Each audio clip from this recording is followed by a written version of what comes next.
кеңешүү бул аябай жакшы нерсе экен. Бир апенди кетип бара жатып, эшеги анан тогу бар экен.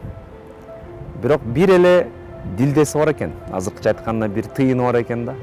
Ал тыйынга өзүнө тамак алса, тогу менен эшеги ачка калат.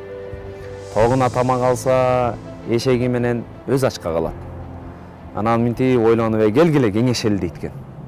Деп апенди баягы окуяны айтып берсе, тогу минтет экен. Апенди, мага эле ал, жем ал дейт экен. Мен жемди жейм дагы, жумуртка тууйм, жумуртканы сен жейсиң дейт экен. Анда эшек ачка калып атпайбы? Кантип кетебиз дейт. Анда апенди ойлонуп отуруп калса, ошондо эшек сөздү алат экен өзүнө.